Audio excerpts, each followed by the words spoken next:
Mic check, mic check. What's kicking, family? I'm glad you've clicked in so I can check in with you. This is a video response to Steve Mcnair did not deserve this. Now, the reason I'm responding to this video because when I had seen this video here by my man here Shango from the Dallas Cowboy Show, and he was talking about McNair and all these people coming out the woodwork. He had I had seen on his comments page some very some people speaking ill of the dead.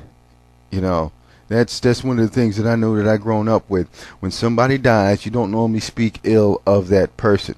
But in today's day and age where people are trying to make a name for themselves by blogging and posting a lot of stuff where it's negative, because as you know, in the newspaper business, as they said, if it bleeds, it leads.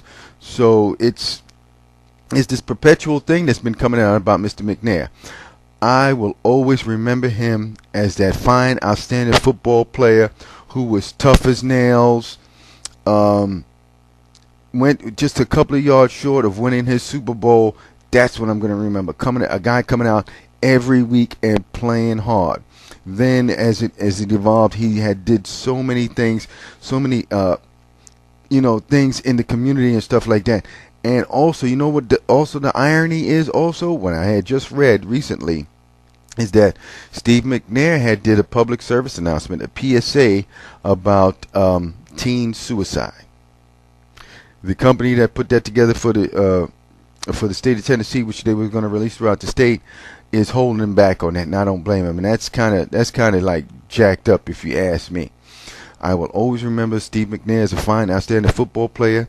Those out there, look, the man is flawed. He's a man, but I will always remember him for the great and grand things that he's done. Those out there that want to point fingers and say, see, that's what he gets, that's what he deserves, this, that, and that. The man did not deserve to go out like that.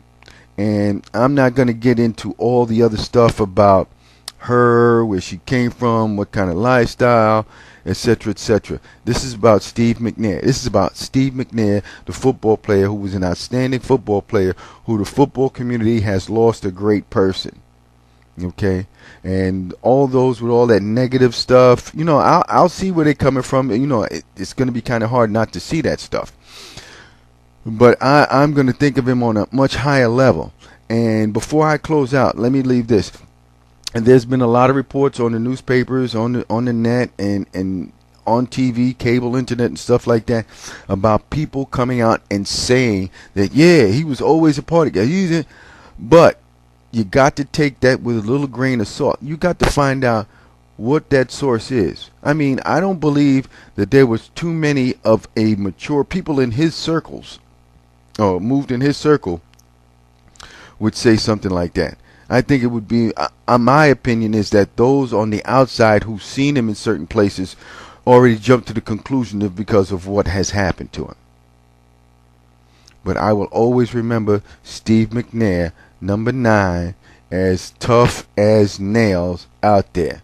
I would say in some cases tougher than the Iron Man, Brett Favre. They are on the same level. Both these guys played with incredible injuries and was able to perform on the highest level as a professional football player. And Steve McNair, you got a lot of footballs up there to throw around with. There's a bunch of guys up there. You probably got a good game going on. All right, Mr. Batch.